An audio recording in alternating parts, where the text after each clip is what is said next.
ಇವತ್ತಿಗೆ ನಾನು ಬೀಟ್ರೋಟ್ ಚೆಲ್ಲಿ 63 ದಿನ ಆಯಿತು. ನಿನ್ನೆನೇ ವ್ಯಾಪಾರಸ್ಥರು ಬಂದಿದ್ದರು, ಬಟ್ ಅವ್ರ ರೇಟ್ ಯಾಕೋ ನಂಗೆ ಸೆಟ್ ಆಗಿಲ್ಲ. ಮತ್ತೆ ಇವತ್ತು ಬರ್ತೀನಿ ಅಂತ ಕಾಲ್ ಮಾಡಿದರು. ಇನ್ನೂ 1 ಅವರ್ ಆಗುತ್ತೆ ಅವ್ರು ಬರೋದು, ಯಾಕಂದರೆ ಅವ್ರು ಹೊಸಕೋಟೆಯಿಂದ ಬರ್ತಾ ಇರೋದು. ಬನ್ನಿ ಅಷ್ಟರಲ್ಲಿ ನಾನು ಗಡ್ಡೆ ತೋರಿಸ್ತೀನಿ ಹೇಗೆ ಬಂದಿದೆ ಅಂತ. ಟೋಟಲಿ ನಂದಿರೋದು 1.5 ಎಕರೆ. ಗಡ್ಡೆ ಶೇಪ್ ನೋಡಿ ತುಂಬ ಚೆನ್ನಾಗಿ ಬಂದಿದೆ. ನನ್ನ ಎಕ್ಸ್ಪೆಕ್ಟೇಷನ್ ಒಂದು 250 ಮೂಟೆ ಬೀಳ್ಬೋದು ಅಂದ್ಕೊಂಡಿದ್ದೀನಿ. 250ರಿಂದ 300 ಮೂಟೆ ಬೀಳ್ಬೋದು ಅಂದ್ಕೊಂಡಿದ್ದೀನಿ. ಇಲ್ಲಿವರೆಗೂ 70,000 ಖರ್ಚಾಗಿದೆ, ಅಂದರೆ ಎಲ್ಲದಕ್ಕೂ ಸೇರಿ.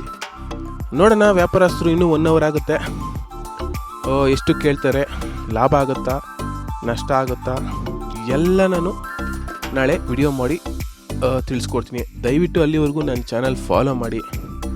ಧನ್ಯವಾದಗಳು. ಜೈ ಹಿಂದ್. ರೈತ ರೈತ ರೈತ ಅನ್ನ ಕೊಡುವ ದಾತ, ಜೀತ ಜೀತ